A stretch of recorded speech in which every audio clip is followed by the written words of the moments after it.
olwo tugeze ku Parliament. Olwaleero ababaka ba Parliament balaze okwenyamira olw'engeri embeera y'obufuzi gyetandise okukwatibwamu ng'abantu batandise okubibwa mu ngeri etali ya kyeyagalire.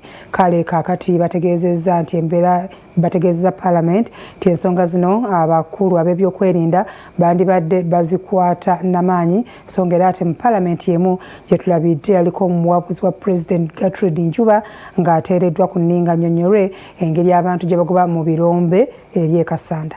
Parliament olunaku lwaleero ewuniikiridde obanga wanasobola okuwaayo okulonda okw'emirembe ku ngeri ebintu gye bigenze maaso n'okweyoleka ng'abavubuka bakyagenda maaso n'okuttibwa ebitongole by'okwerinda. Olunaku olwaleero omukyala Rebecca Kadaga lwakitegeddeko abavubuka babiri abafudde mu ngeri etategeerekeka kwe kubadde mwana muwala yafiiridde wano e Nakawa n'omusajja akubiddwa amasasi Daniel Cheyune era nga bwe mutegeezeddwa omubaka okuva e Busiro Media Lubega Segona atuuse otegeeza ng'embeera eno nga b'ebyokwerinda emmundu bazikwata mu ngeri y'obugayaavu.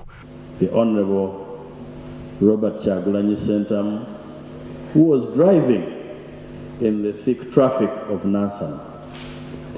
The reaction by the police and LDUs again was to fire live bullets that resulted into the death of a young man called Cheyune, who was shot in the eye, which demonstrates that they were targeting to kill somebody.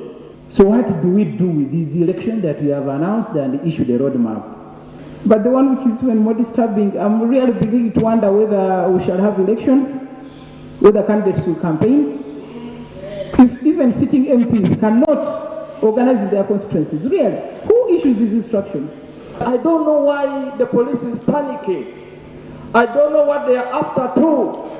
The fact they look to work hard for our party than we ourselves, which we don't want to look in their eyes. Madam Speaker, it so happened that way, that when members of Parliament arrived on the function, the great RPC made an order to the DPC, and the DPC came and told the people who are around on the function that everyone should go home, either we are going to tear gas you or we are going to shoot you live. The DPC was on record.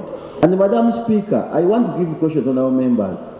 If you are not following what is happening in your constituencies, it is going to be worse than what is happening on Robert Kyagulanyi.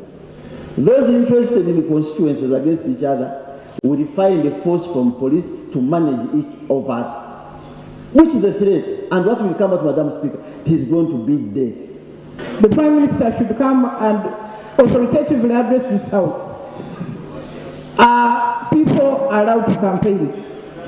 Are people allowed to hold meetings? Because it seems the police are deploying themselves anyhow.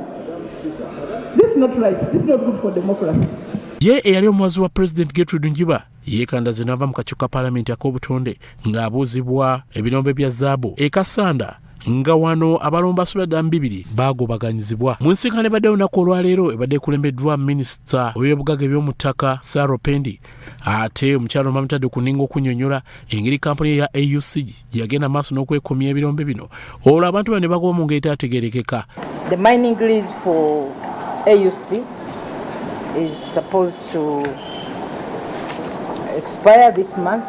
His Excellency the President instructed the Minister to allocate 30% of working areas where illegal miners were removed from by government. The President said, since the Minister of Finance says he doesn't have the money, would you accept if we gave you compensation in terms of period? So we consider the first overlapping applications.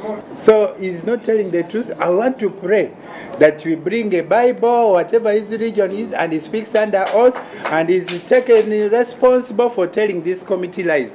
The evidence I shall give touching the matter before this committee shall be the truth. Akubiza akakiiko kano Kefa Kiwanuka abawadde okutuukira ddanga ennaku z'omwezi mwenda minisita okukomawo eri akakiiko okunnyonnyola engeri ensonga eno gye bagenda okuba nga bagikuttemu. Ku Russell TV, nze Grace Girinya ne Lyasa Jabi Omunyo.